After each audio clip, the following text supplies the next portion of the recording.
যে বিষয়টাতে আপনাদের কথা বলার জন্য আহ্বান জানিয়েছিলাম, বিষয়টা একটু গুরুত্বপূর্ণ। তো সময়টা হয়তো বা একটু তাড়াহুড়ো হয়ে গেছে। আমি শুরু করার আগে আমার দেশ পত্রিকার সম্পাদক জনাব মাহমুদুর রহমান সাহেবের মাতা ইন্তেকাল করেছেন। ইন্না লিল্লাহি ওয়া ইন্না ইলাইহি রাজিউন। মাহমুদুর রহমান সাহেবের মার কথা এই জন্য উল্লেখ করছি যে দীর্ঘ ফ্যাসিস্ট বিরোধী সংগ্রামে মাহমুদুর রহমান সাহেবের মা তার সন্তানকে সমর্থন দিয়ে যে ভূমিকা পালন করেছেন সেটা নিঃসন্দেহে অতুলনীয়। আমি আজকে আপনাদের মাধ্যমে তার প্রতি আমার গভীর শ্রদ্ধা জানাচ্ছি, আমাদের দলের পক্ষ থেকে শোক জানাচ্ছি এবং পরম করুণাময় আল্লাহ তাআলার কাছে এই দোয়া চাইছি যে আল্লাহ তাআলা তাকে যেন বেস্ট নসিব করেন, মাহমুদুর রহমান সাহেবকে তার পরিবারকে যেন এই শোক সহ্য করবার আর শক্তি দান করেন। আজকে যে বিষয়টা নিয়ে আমরা কথা বলবো, এই বিষয়ে কথা বলাটা আপনাদের আগেও বলেছি যে এটা খুব জরুরি হয়ে পড়েছে এই জন্যে যে দুর্ভাগ্যক্রমে কিছু মিডিয়ার কিছু অংশ এবং কিছু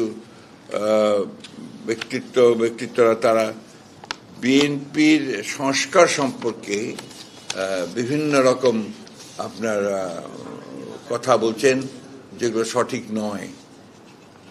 বিএনপির কমিটমেন্ট টু রিফর্মস এটা কোশ্চেন করবার কোনো সুযোগ নেই, কারণ বিএনপি হচ্ছে সেই দল যে আপনার 2016 সালে ভিশন 2030 করে বেগম খালেদা জিয়া তিনি সংস্কারের কথা বলেছিলেন এবং তারপরের ব্যাপার আপনারা জানেন যে 22 সালে 27 দফা এবং তারপরে অন্যান্য দলগুলোর সঙ্গে আলোচনা করে 31 দফা সংস্কারের কর্মসূচি আমরাই দিয়েছি 23 সালে। তো এটাতে আমরা অত্যন্ত আন্তরিক বলেই কিন্তু ওই বিষয়টা নিয়ে আমরা সারা দেশে এই 31 দফা নিয়ে অসংখ্য প্রোগ্রাম করেছি। জনগণের কাছে যাওয়া হয়েছে, আপনার সুধী সমাজের কাছে যাওয়া হয়েছে, সুশীল সমাজের কাছে যাওয়া হয়েছে, তাদেরকে বলা হয়েছে। তো সেই বিষয়ে আজকে একটা মহল, একটা চক্র অত্যন্ত পরিকল্পিতভাবে বিএনপিকে সংস্কার বিরোধী বলে প্রচার করবার একটা অপচেষ্টা চালাচ্ছে। তো সেটা সম্পর্কে আমাদের যে বক্তব্য, সেই বক্তব্যগুলো আমি আজকে আপনাদের সামনে তুলে ধরছি। আমার সঙ্গে আছেন আমাদের প্রবীণ নেতা, জাতীয় স্থায়ী কমিটির সদস্য জনাব নজরুল ইসলাম খান এবং আমাদের জাতীয় স্থায়ী কমিটির সদস্য জনাব সালাউদ্দিন আহমেদ। প্রিয় সাংবাদিক বন্ধুগণ, আসসালামু আলাইকুম। জাতীয় ঐক্যমত্য কমিশনের কার্যক্রম নিয়ে আগ্রহ প্রত্যাশা যেমন অনেক, তেমনি হতাশা ও উৎকণ্ঠাও জনগণে রয়েছে। বিএনপির পক্ষ থেকে আমরা যেমন 6টি সংস্কার কমিশনের কার্যক্রম সক্রিয়ভাবে অংশ নিয়েছি, তেমনি ঐকমত্য কমিশনের প্রতিদিনের আলোচনায় আমাদের প্রতিনিধিগণ কার্যকর অংশগ্রহণ করে চলেছেন। বিভিন্ন বিষয় ঐকমত্যে পৌঁছার জন্য আমাদের প্রতিনিধিগণ সভায় অংশগ্রহণকারী অন্যান্য রাজনৈতিক দলের মধ্যে ঐকমত্য প্রতিষ্ঠা করা এবং অনেক বিষয়ে ছাড় দিয়ে হলেও একমত হয়ে কমিশনের ঐকমত্য প্রতিষ্ঠার প্রয়াসকে সহযোগিতা করেছেন। কিন্তু দীর্ঘ আলোচনার পর সংস্কার কমিশনগুলো যেসব প্রস্তাব পেশ করেছেন তার বিপরীত কিংবা নতুন নতুন প্রস্তাব উত্থাপন ও তা নিয়ে অনেক সময় অচলাবস্থা সৃষ্টির কারণে কার্যক্রম বিলম্বিত হচ্ছে। ঐকমত্য প্রতিষ্ঠার আগ্রহী বলেই আমাদের প্রতিনিধিগণ ধৈর্য ধরে আলোচনা শুনছেন এবং তথ্য প্রমাণ যুক্তি দিয়ে সঠিক সিদ্ধান্ত গ্রহণে কমিশনকে সহযোগিতা করছেন। রাষ্ট্র পরিচালনায় গুরুত্বপূর্ণ কতিপয় প্রতিষ্ঠানকে শক্তিশালী করার নামে জনগণের নির্বাচিত সংসদ, নির্বাচিত সরকার তথা রাষ্ট্র কাঠামোকে দুর্বল ও অকার্য করার কোনো প্রস্তাবের যুক্তিসঙ্গত বিরোধিতা সংস্কারের মূল উদ্দেশ্যের সাথে সঙ্গতিপূর্ণ বলেই আমরা মনে করি। জনগণের দ্বারা নির্বাচিত, জনগণের কাছে দায়বদ্ধ এবং জনগণকে জবাবদিহিতা করতে বাধ্য কোনো সরকারকে গণতান্ত্রিক রাষ্ট্র ব্যবস্থায় দুর্বল ও অকার্যকর করা অবশ্যই সংস্কারের মূল আকাঙ্ক্ষার সাথে সাংঘর্ষিক। ফলে এমন কোনো প্রয়াসে সমর্থন জানানো সংস্কারের মূল উদ্দেশ্যের পরিপন্থী বলে তা থেকে বিরত থাকার অর্থ সংস্কার প্রক্রিয়াকে বাধাগ্রস্ত করা নয়, বরং এই প্রক্রিয়াকে সহযোগিতা করা। প্রিয় সাংবাদিক বন্ধুগণ, 6টি সংস্কার কমিশনের মধ্যে পুলিশ সংস্কার কমিশনের বিষয় এখন আলোচনায় আসেনি। তবে ওই কমিশনে আমাদের দলের প্রতিনিধিবৃন্দের কাছে আমরা যতটুকু জেনেছি তাতে র্যাব বিলুপ্তি সহ প্রায় সব বিষয়ই ঐকমত্য প্রতিষ্ঠা হয়েছে। দুদক সংস্কার কমিশনের কতিপয় ছাড় দিয়ে 47টি সুপারিশের 46টিতে আমরা সম্মতি জানিয়েছি। আমরা যদি স্পেসিফিক কথাগুলো বলছি আজকে আপনাদের সামনে। শুধু 29 নম্বর সুপারিশে আইনের মাধ্যমে করার পরিবর্তে আমরা আদালতের অনুমতি নেয়ার বিদ্যমান বিধান অব্যাহত রাখার কথা বলেছি। আমরা মনে করি এটা না হলে দুদকের কার্যক্রমকে অহেতুক বিলম্বিত করার সুযোগ সৃষ্টি হবে। জনপ্রশাসন সংস্কার কমিশনের 208টি সুপারিশের মধ্যে 187টি প্রস্তাবের সঙ্গে আমরা একমত হয়েছি এবং 5টিতে আংশিক একমত হয়েছি। 5টি সুপারিশে আমরা ভিন্ন মত পোষণ করেছি। 11টি প্রস্তাবে আমরা একমত হতে পারিনি, যেগুলো দেশে প্রদেশ সৃষ্টি, পদোন্নতি ও অন্যান্য প্রশাসনিক অসঙ্গতির বিষয়। উল্লেখযোগ্য যে পদোন্নতির বিষয়ে আপিল বিভাগের রায় কার্যকর রয়েছে। বিচার বিভাগীয় সংস্কার কমিশনের গুরুত্বপূর্ণ 89টি সুপারিশের মধ্যে 62টি সুপারিশে আমরা একমত হয়েছি, 9টিতে আংশিকভাবে একমত হয়েছি, 18টিতে ভিন্ন মত পোষণ করে যুক্তিসহ পরামর্শ দিয়েছি।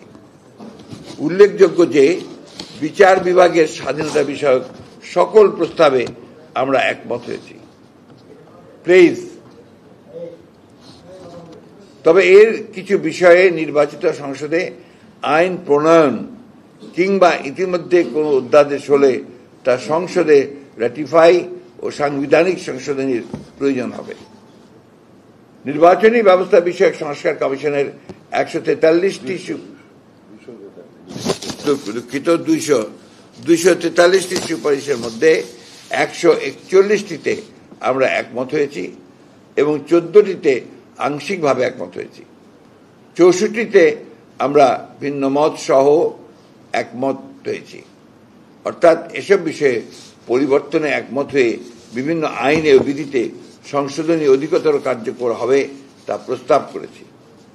24টি বিষয়ে আমরা একমত হতে পারিনি। উল্লেখযোগ্য যে নির্বাচনী ব্যবস্থা সংক্রান্ত 12টি আইন ও 6টি নীতিমালা আছে।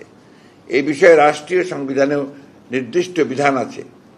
এসব প্রস্তাবের বেশ কয়েকটি বাস্তবায়নযোগ্য নয় এবং কয়েকটি নির্বাচন কমিশনের স্বাধীনভাবে দায়িত্ব পালনে স্পষ্টতই বাধা সৃষ্টি করে, তাদের সাংবিধানিক স্বাধীনতা ক্ষুণ্ণ করবে। আমরা অবাধ, সুষ্ঠু ও নিরপেক্ষ নির্বাচন অনুষ্ঠানের জন্য আনিত সকল প্রস্তাবে একমত হয়েছি। আইনি সংস্কারের বিষয়ে আলোচনা অব্যাহত আছে। সংবিধান সংস্কার কমিশনের 131টি সুপারিশে আমরা দফা ওয়ারি মতামত দিয়েছি। অধিকাংশ সুপারিশে একমত হয়েছি।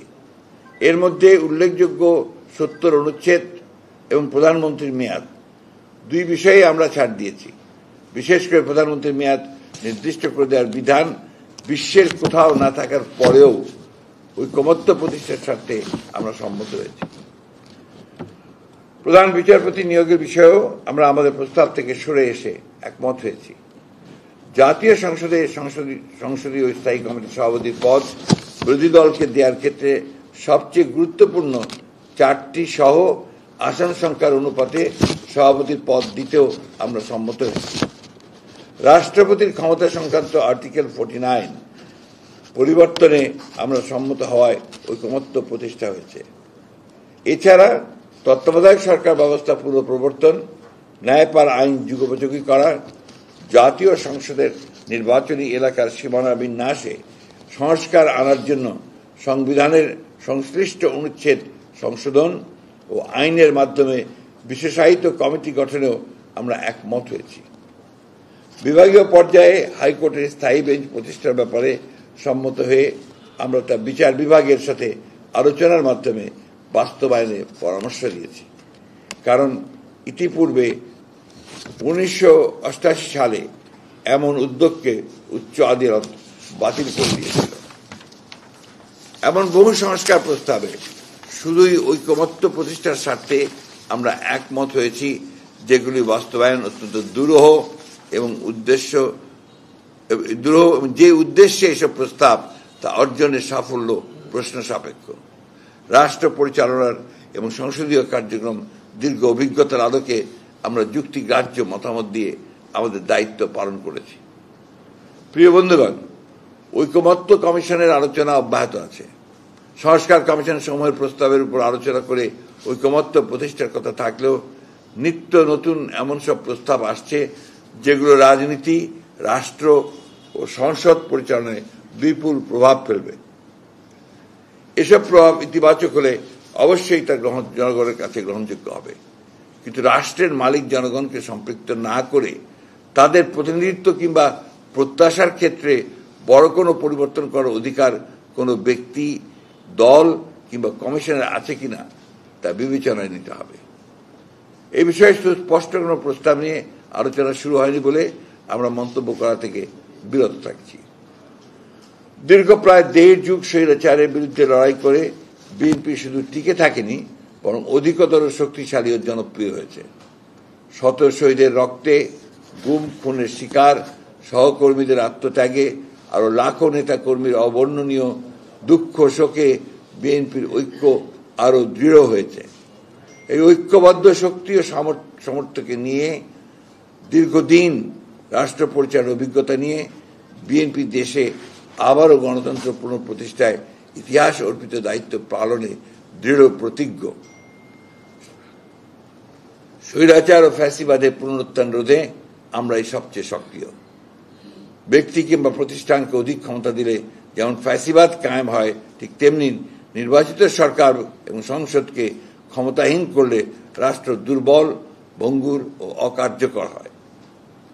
আমরা যেন দলীয় স্বার্থের ঊর্ধ্বে থেকে হাজারো শহীদের রক্তে অর্জিত পরিবর্তনের সুযোগকে গঠনমূলকভাবে কাজে লাগাই এবং মহান স্বাধীনতা যুদ্ধ, 90-এর ছাত্রগণ অভ্যুত্থান এবং 2024-এর জুলাই আগস্টের ছাত্র শ্রমিক জনতার গণ অভ্যুত্থানের আকাঙ্ক্ষা ধারণ করে একটি বৈষম্যহীন, মানবিক ও সমৃদ্ধ বাংলাদেশ গড়ার দায়িত্ব পালনে ব্যর্থ না হই। আপনাদের সবাইকে অসংখ্য ধন্যবাদ। আল্লাহ হাফেজ। বাংলাদেশ জিন্দাবাদ। আপনাদের সামনে সমস্ত অথেন্টিক ডকুমেন্টস দিয়ে তুলে ধরলাম। প্রত্যেকটা বিষয় আপনাদের সামনে আমরা একেবারে ডাটা স্ট্যাটিস দিয়ে তুলে ধরেছি, তাই না? সুতরাং এই ক্ষেত্রে আর কোনো প্রশ্ন থাকা উচিত নয়।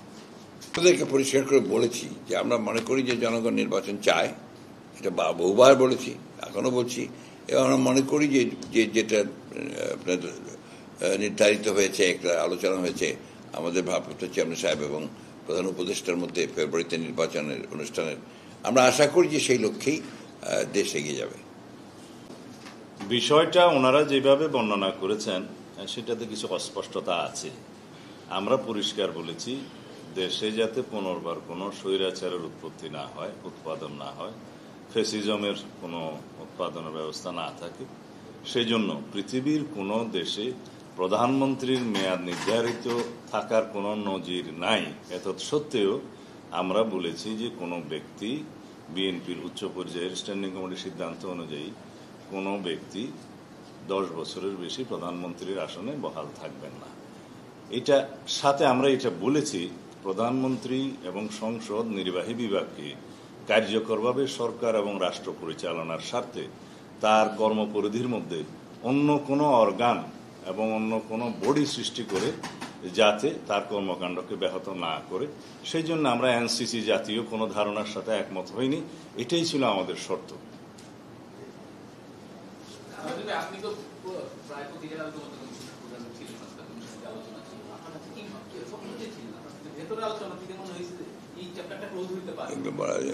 না, আমরা আশা করি আমরা একটা ঐক্যমতে পৌঁছাতে পারবো। আলাপ আলোচনা হচ্ছে, তবে এটা দীর্ঘ আলাপ আলোচনা আমাদের কাম্য নয়। এই বিষয়ে আরো অল্প সময়ের মধ্যে সবার সাথে আলোচনা করে মানে খুব গুরুত্বপূর্ণ পয়েন্টগুলোতে, সাংবিধানিক বিষয়গুলোতে ঐক্যমতে আসা যাবে। আসতে পারলে ভালো, আমরা আশাবাদী। গণতন্ত্র যেমন একটা কনসেপ্ট, কিন্তু পৃথিবীর বিভিন্ন দেশে গণতন্ত্র বিভিন্নভাবে অনুশীলন হয়। আমেরিকায় যেভাবে অনুশীলন হয়, ইংল্যান্ডে তো সেইভাবে হয় না, ফ্রান্সে যেভাবে হয় ভারতে তো সেভাবে হয় না, শ্রীলঙ্কায় যেভাবে হয় বাংলাদেশে তো সেভাবে হয় না। এক এক দেশে এক এক রকম পদ্ধতি আছে গণতন্ত্র কার্যকর করার। তেমনি পিআর হলো একটা কনসেপ্ট, একটা ধারণা। এটা বিভিন্ন দেশে পৃথিবীর বিভিন্নভাবে এটা কার্যকর হয়। এখন যারা পিআর এর কথা বলতেছেন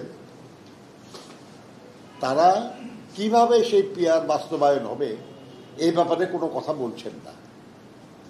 তাহলে এ সম্পর্কে একটা অস্পষ্ট ধারণাই থেকে যাচ্ছে। এটা আলোচনার জন্য আলোচনা হচ্ছে। আমরা আরেকটা জিনিস মনে করি যে সেটা হলো যে দেখেন, এই রাষ্ট্র তো জনগণের, সিদ্ধান্ত নেওয়ার মালিক তো জনগণ।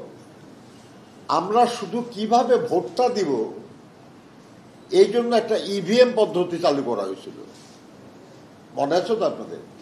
কত বছর হলো এই ইভিএম পদ্ধতি সম্পর্কে জনগণকে অবহিত করার জন্য অনেক প্রচার প্রচারণা হয়েছে।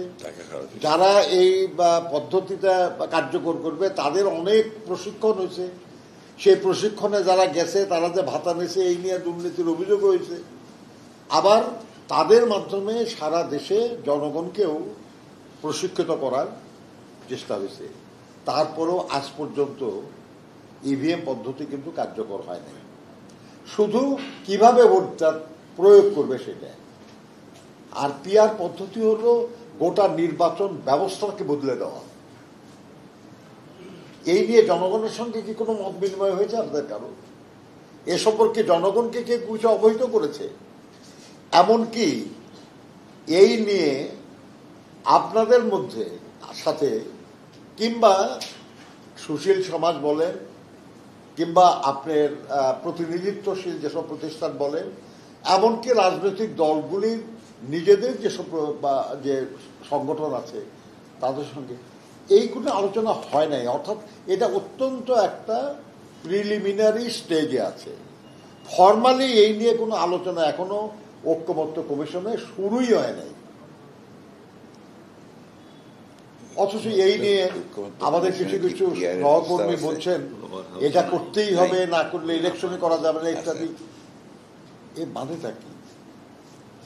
একটু আগে আমাদের মহাসচিব সাহেব বলতেছিলেন যে আমরাই তো বেশি চাই সংস্কার, সবার চেয়ে বেশি চাই না খালি ইতিহাস বলে যে আমরাই করেছি সংস্কার, যুগান্তকারী সংস্কার বাংলাদেশের যা এটা আমরা করেছি। এবং আমরাই, আর ওনারা কেউ যখন সংস্কারের, আমি একটু আগে অনেকদিন আগে বলছিলাম, আপনারা ছাপাইছিলেন যে অনেকেই যখন সংস্কারের দন্তাস্ব উচ্চারণ করে নাই তখন আমরা পূর্ণাঙ্গ সংস্কার প্রস্তাব দিয়েছি। সেই বিএনপিকে অভিযুক্ত করে এই ব্যাপারে একটা খুবই অন্যায়, এটা মানে রাজনৈতিক উদ্দেশ্যটা ভালো না এতে। কিন্তু আমরা তো রাজনীতি করি, আমরা সমালোচনার মুখোমুখি হতে রাজি আছি। কিন্তু রাষ্ট্র এবং এই যে লাখো শহীদ মুক্তিযুদ্ধের এবং হাজারো শহীদ বিভিন্ন আন্দোলনে, বিশেষ করে 24-এর গণঅভ্যুত্থানের, তাদের আকাঙ্ক্ষার সঙ্গে সঙ্গতিপূর্ণ হতে হবে রাজনৈতিক দলের কার্যক্রম। আপনার যে কোনো একটা সিস্টেম ইন্ট্রোডিউস করতে হলে জনগণের সম্মতি নিতে হবে। এই ব্যাপারে আমি স্পষ্ট বলতেছি না যে আর কি আলোচনা আসলে পর আমাদের প্রস্তাব কি হবে, কিন্তু আমরা যেটা মনে করি আর কি সেটা হলো যে খুব চিন্তা ভাবনা করে বড় সিদ্ধান্ত পরিবর্তন করতে হয়। এটা কোনো মানে বিশেষ কোনো দলের সুবিধা হবে এরকম সিস্টেমে সে কারণে করতে হবে, এটা কোনো এটা হয় না। চেষ্টা করতে হবে যেটা জনগণের যেটা সুবিধা হবে সেটা আর কি। আপনি যেটা প্রস্তাব করতেছে তারা একটা সিম্পল কথা আর কি, যে যারা ভোট দিবে তারা কেউ জানবে না যে তার প্রতিনিধি কে হবে। হয় এটা, কিন্তু তারপরেও বিষয় যখন আসবে আমরা আলোচনা করব। আমাদের আলোচনা করতে কোনো বাধা নাই এবং আমাদের প্রতিনিধিরা সারা দিন ধরে আলোচনায় থাকতেছেন। তারা একা বলতেছেন, আর আরো 20 জন 30 জন অন্যরা বক্তব্য রাখতেছেন, শুনতেছেন তারা আর কি। এই মিটিং এর প্রধান অতিথি হওয়ার মতো আর কি, মানে সবার শেষে এসে দুই কথা বলার সুযোগ। যাই হোক, আমি বলি যেটা সেটা হলো যে সংস্কার করে যারা আমাদের এত মানুষ খুন করেছে, গুম করেছে, এত টাকা লুটপাট করেছে, তাদের বিচার হওয়া, এই সবই আমরা চাই। একটা বছর প্রায় হয়ে গেল, এখনো যে নির্বাচনের যেটা সম্ভাব্য তারিখ চিন্তা করা হয়েছে, সেটা এখনো প্রায় 7 মাস দেরি আছে। কাজে আমরা বিশ্বাস করি যে বিচারও ব্যাপারেও আমরা দৃশ্যমান অগ্রগতির মধ্যে সম্পন্ন করতে পারি এবং সংস্কারের কাজও আমরা শেষ করতে পারি। জুলাই সনদ আরো আগে করা সম্ভব ছিল। এখন যারা করছে না বা যাদের এটা দায়িত্ব, এটা তো আমাদের দায়িত্ব না, আমরা করতে পারবো না। যাদের দায়িত্ব, তারা যদি কোনো কারণে বিলম্ব করে, এই দায় বিএনপি নেবে না। আমরা বহু আগে আমাদের মতামত দিয়ে দিয়েছি জুলাই সনদের ব্যাপারে। আমরা সংস্কারের প্রস্তাবও আমরা দিয়ে রাখছি। আমরা বিচারের ব্যাপারে আমরা বহু আগে বলেছিলাম যে আরেকটা ট্রাইব্যুনাল করা হোক। আমরা বহু আগে বলেছিলাম আর কি যে ইনভেস্টিগেশন অফিসারগুলো আরো বেশি করে নিয়োগ করা হোক, শোনা হয় নাই। কাজেই দায় বিএনপির না। প্রশ্নটা হচ্ছে কি যে আপনার কোন উদ্দেশ্যে এটা করা হচ্ছে, এটা বোঝা দরকার। বিএনপি, আমরা আগে বলেছি যে বিএনপি পরীক্ষিত রাজনৈতিক একটা গণতান্ত্রিক দল। আমি আবার আজকে জোর দিয়ে বলতে চাই, বিএনপি একটি উদারপন্থী গণতান্ত্রিক রাজনৈতিক দল। এখানে কিন্তু আমাদের কোনো মানে রাগঢাক নাই, খুব সোজা কথা। আমরা নির্বাচনের মাধ্যমে আমরা আপনার রাষ্ট্র পরিচালনার দায়িত্বে যেতে চাই, জনগণের ভোটের মাধ্যমে। আমরা কোনো বিপ্লবের মাধ্যমে বা অন্য কোনো কিছুর মাধ্যমে, এটার মাধ্যমে আমরা রাষ্ট্র ক্ষমতায় যেতে চাই না। এটা হচ্ছে 1 নম্বর। 2 নম্বর হচ্ছে যে আমাদের উদ্দেশ্য নিয়ে কারো কোনো সন্দেহ থাকার প্রশ্নই উঠতে পারে না, যেটা আমরা বললাম। আমরা 15 বছর ধরে লড়াই করছি, সংগ্রাম করছি একটা মাত্র, যে আমরা গণতন্ত্রে ফিরে যেতে চাই। গণতন্ত্র নিয়ে গেছে হাসিনা, ফ্যাসিস্ট সরকার, আমরা সেই জায়গায় ফিরে যেতে চাই। তার প্রাথমিক বিষয়টা হচ্ছে যে আমার ভোটের অধিকার আমি চাই, আমার বাক স্বাধীনতা চাই, আমার বিচারের অধিকার চাই, ন্যায় বিচারের অধিকার চাই, এই বিষয়গুলো, তাই না?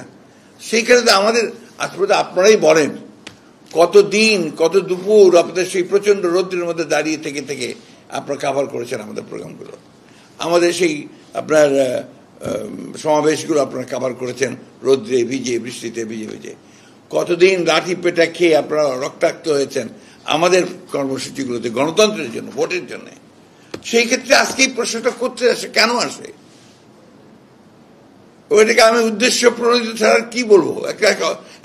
একটা গোষ্ঠীর বিএনপিকে আপনার লাইন করা, তাকে ভুলভাবে চিত্রিত করার প্রচেষ্টা চালানো মাত্র।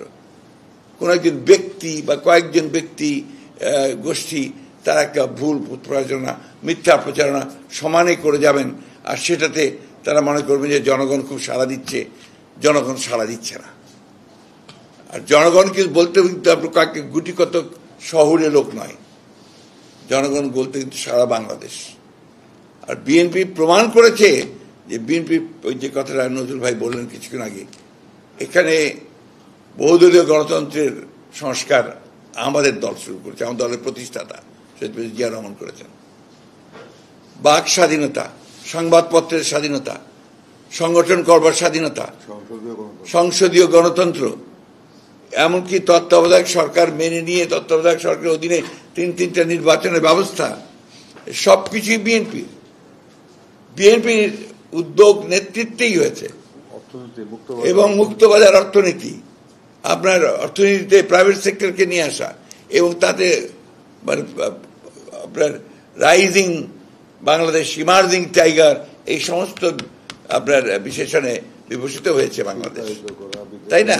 এই সব কিছু কিন্তু সংস্কারের মাধ্যমে। এই যে আপনার ভ্যাট, এটা নিজে কত আপনার শুনতে হয়েছে আমাদেরকে ওই সময় কথা, সেটা আজকে তার রেজাল্ট সবাই পাচ্ছে, তাই না? তো এই জিনিসগুলো ভুল করে মানুষকে ব্যাখ্যা করে দিয়ে বিএনপি সম্পর্কে একটা ভুল ব্যাখ্যা দেওয়া, তার সম্পর্কে আপনার বিরূপ মনোভাব সৃষ্টি করার চেষ্টা, এটাতে লাভ হবে না। কারণ বাংলাদেশের মানুষ বিএনপিকে চেনে, বাংলাদেশের মানুষ বিএনপির সঙ্গে থেকেছে, যা কিছু ভালো অর্জন বিএনপি সেখানে থেকেছে এবং নেতৃত্ব দিয়েছে। সে কথা আমি এই মুহূর্তে বলবো না। তবে আপনার নির্বাচনকে যারা বিলম্বিত করতে চায় তারা নিশ্চয়ই গণতন্ত্রের পক্ষের শক্তি নয়, তারা নিশ্চয়ই জুলাই আগস্টের বিপ্লবের পক্ষের শক্তি নয়।